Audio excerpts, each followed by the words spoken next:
What's up mga dol? Welcome back po ulit sa aking channel. So ngayong araw mga dol, papasyal tayo sa may Monasterio de Tarlac, no?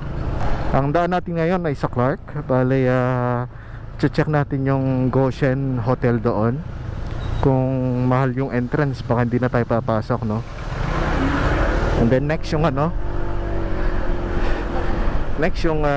pupunta natin ay yung City of Baag.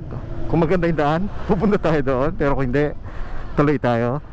And dadaan tayo sa New Clark City. First time ng EDB natin na pupunta sa New Clark City, no? So tara, samahan nyo lang kami ngayong araw. Ngayon ay linggo, hindi sana masyadong maraming sasakyan sa daan para hindi hassle yung ating biyahe, no? Mahirap kasi yung singit na singit kasi hindi lang ikaw yung sumisingit, may ibang riders din. So tara, larga tayo mga dol. Daan muna tayo ng Clark bago sa mga ibang destination na pupunta natin, no? So kasama natin ngayong araw ay si Vino, yung nakasama natin sa Benguet, no? So larga tayo mga dol, let's go. So right now, dito tayo sa papasok ng Clark, dito sa main gate, no? So ruta natin ngayon, pupunta tayo sa may bandang Sokovia Bridge, kung saan yung bagong tulay, yung may mga arko na pinupuntuhan ng mga maraming nagmomotor.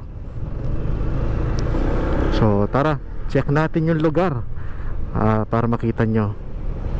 So kung kayo ay pupunta ng Pampanga, ito yung isa sa mga must check na lugar, no?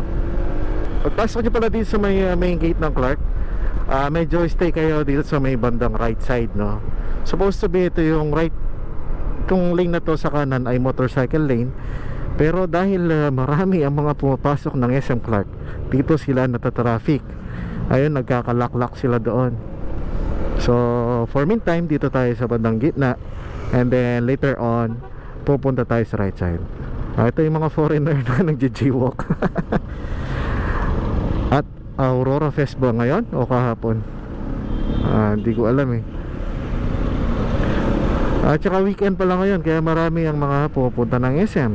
At the same time, napakainit ng panahon ngayon.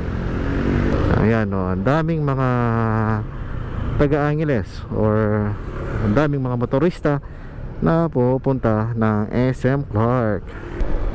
So ito yung mga libingan ng mga military, mga armed forces, personnel noong gera. Halo-halo na ata dyan, may Filipino and mga foreigner na rin. So ayan, ito yung view dito sa may Clark mga dol. Diretso lang tayo dito. So dadaan din tayo dito sa may Air Force City dito, sa loob ng Clark, no? So ito yung base ng mga Air Force dito sa Clark, no? Kung ikaw ay official, pilot, o basta official ka or employee, employee, kung staff ka ng Air Force, meron kang privilege na tumira dito at isama ang iyong pamilya. May mga barracks dito. Ayan, kita nyo yung mga lumang aeroplano na ginamit noong World War. Ayan, marami ding mga nagpipiknik dito mga dol. So napakaganda ng area. So kahit mainit yung panahon, marami ang mga pupunta dito, pamilya, para makapag-banding sa lugar at spend yung weekend. Marami lugar dito sa Clark mga dol. Pasyal kayo at may enjoy nyo yung bakasyon at hindi kayo gagastos ng malaki.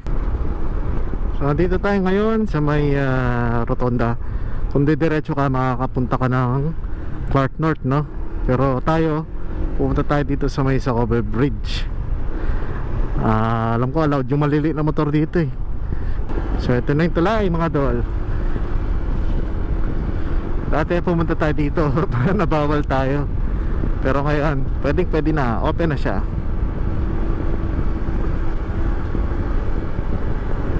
Ganda oh. Itong tulay na to mga dol ay nabase daw yung kanyang design sa mga bulok-bundukin dito sa may Central Luzon.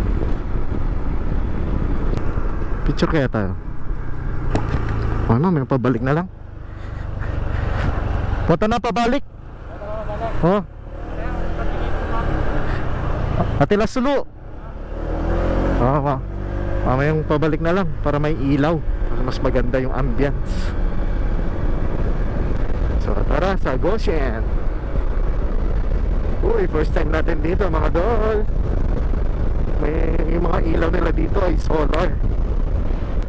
Itong daan na ito na binabaybay natin mga dol ay may habang 19.8 kilometers na magmula sa Clark International Airport hanggang New Clark City. At ang sabi sa balita ay nagkakalaga ito ng 8.28 billion pesos na pwedeng daanan ng mga pribadong sasakyan para mas mabilis ang kanilang mga biyahe. Ganda. Hindi mo na kailangan lumayo. Kung tagahin nila sa dito lang, pasyal nga lang, motor ka lang dito. Tanggal link kati mo sa pagra-ride. So pupunta tayo ngayon sa Goshen, no? So nakita na natin yung sa Cobia Bridge. So pupunta tayo ngayon sa may Goshen. Ito yung Goshen, ito yung hotel. Meron kayong daan dito. O kailangan mong umikot. Palagay ko kailangan mong umikot. Dami nilang tinabas na ano dito, mga bundok. Wala kayong ginto mga to. Wala ko ng mga bundok dito. Di ba sila ganun kataas pero ganda ng view. Tapos na after few years na makikita mo puro golf course na naman. Mga Koreano, no? Ito yung tinapyas na ano sa mga bundok. Clay yung ano, yung lupa tsaka mabato. Haba pala nito eh. First time dito, promise. Check nyo mga dol. Eto, pupunta tayong Goshen mga dol.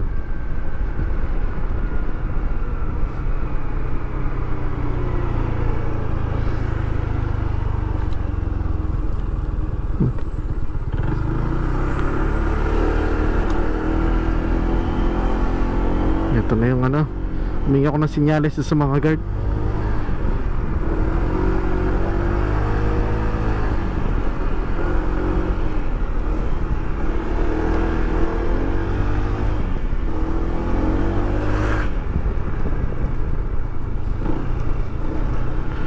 Ayun.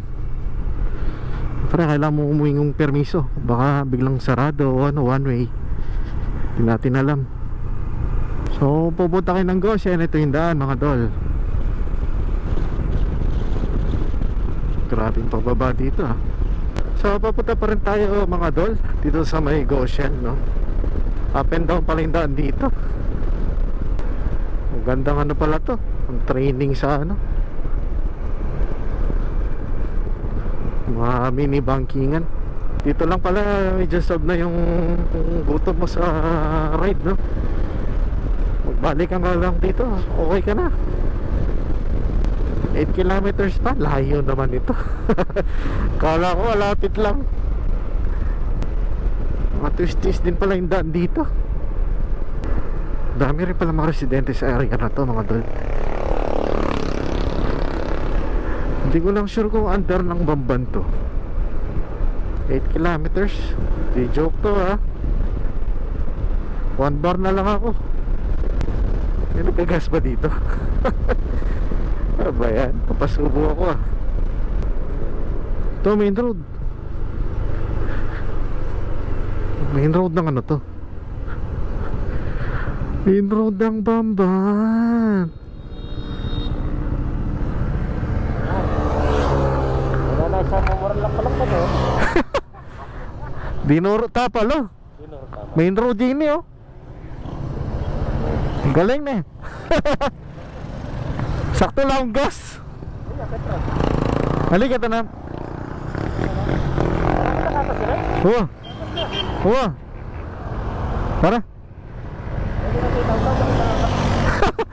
Ole. Galing, main road pala to. Di, pabalik ng Bamban to. Pagkas muna ako saglit. So ngayon, nandito tayo sa may Bamban. Nakalabas tayo sa main road, sa MacArthur. So wala kanina, saan tayo lalabas? Dito lang pala. Sinasabi pa naman kanina yung entrada dito sa may Bamban. Bumalik din pala tayo dito. babalik tayo ng New Clark City. Ito na tayo dadaan. So gagawin natin, pasok ulit tayo dito, hanap ng merienda. Merienda taba? Kinang kilob. Sa bandang looban merong meriendahan doon. So yan, bumalik tayo ng MacArthur. Ngayon papasok talaga tayo doon sa may entrada, Bamban, yung papuntang Clark. First time ko talaga nakadaan doon sa lugar na yan. So sa mga nasabi kanina papuntang Goshen, ito yung pinakamadaling daan from Mabalacat to Bamban. Huwag kayong magsokobya. Sorry naman. Ito ayan. Dito nyo rin makikita yung grotto ng Bamban, mga dol. Ayun o, yung Holy Mary. Ay, Mama Mary. Lokohin ko si Bino. Lokohin ko lang. Samokyat na 100 plus yan. Ha? Matagal, korna. Kakagat pala siya. Makina ako doon, ayoko. Pagod. Diretso ang Goshen. Kala ko hindi siya kakagat, kumagat pala. So ayan mga dol, 2.5 kilometers ng Goshen. Larga tayo, mas malapit dito. So ito yung daang Goshen. Maliit lang pala yung daan. Goshen na boss. Thank you. Rough road pala dito. Ito na yung Goshen Resort and Hotel. Ito pala yun. Tanong muna kaya tayo para sigurado. Boss, good afternoon. May ano dito? May entrance? Meron po. Magkano yung entrance dito? Ha? 150. Tapos ano na yan? Maghapon na yan? Maghapon na ba yan? Yung 150 ng entrance. Regular natin sir hanggang 8 ng gabi hanggang 9. May overnight dyan? Meron po kayo ng hotel po. May hotel yan. Check niyo po sir sa ano nila, sa Facebook account. Ay, sa Facebook. Pero mag picture lang, yung entrance lang, no? 150. Sige. Salamat boss ha. So ayun mga dol, 150 entrance fee dito sa loob ng Goshen. Tinasiguro tayo papasok kasi pupunta pa tayo ng ng Monasterio de Tarlac. 150 par. Diretso tayo ng monasterio na. Diretso tayo ng monasterio. Kasi mabingi tam. Salpak ko na yan. Oo. Okay na. Okay na. Halika tayo, merienda tam. So dito na tayo mga dol. Gagawin namin yan. Merienda muna kami ni Bino sa mga parang banana cue doon sa baba. Tapos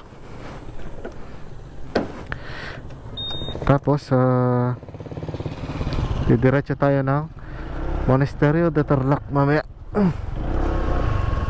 Yung kasing pinaka main target So hindi na kayo pumunta dito sa may Goshen kasi mag-ikot-ikot ka, picture hindi naman yung pinaka goal natin ngayong araw. Ang goal natin ngayon araw ay ang Monasterio de Tarlac. So tara lang mga dol. So ngayon mga dol, bumalik tayo dito sa daan ulit. At ngayon nandito na tayo going New Clark City. Medyo yung panahon medyo madilim-dilim. Huwag na lang sana umulan, no? Pag may dala naman tayong kapote. Si Bino wala tayong kapote. So kapag umulan, obligado tayong maghanap ng silong. So malapit na tayo sa New Clark City. Malaking tulong talaga itong bypass road na to.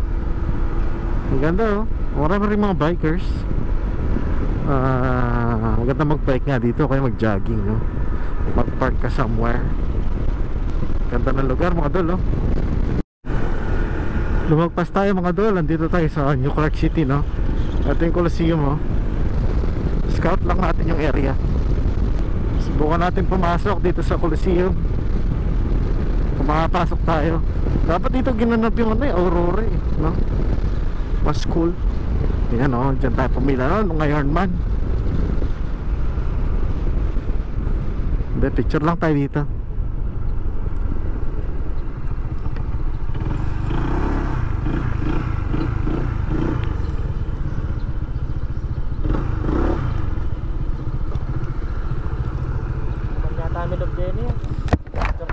Picture mo.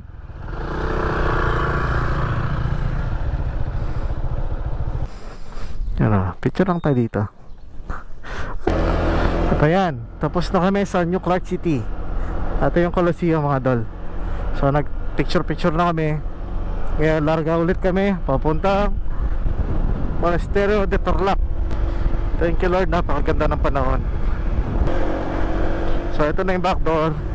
Hindi na tayo dumaan sa MacArthur. Ito na yung papunta Camp O'Donnell at saka Monasterio de Tarlac. Welcome Barangay O'Donnell. Dito na tayo sa O'Donnell.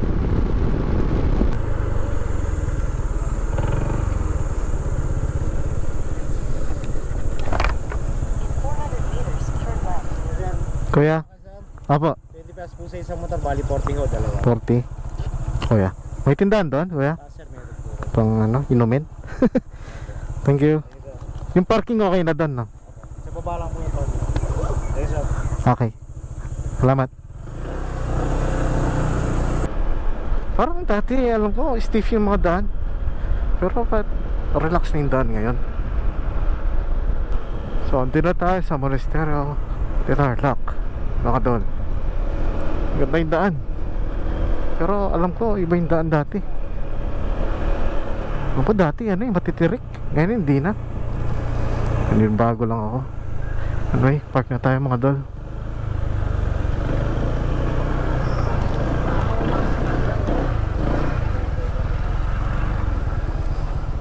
Alright, dito na tayo mga dol.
Alright mga dol, tapos na kami dito sa Monasterio de Tarlac.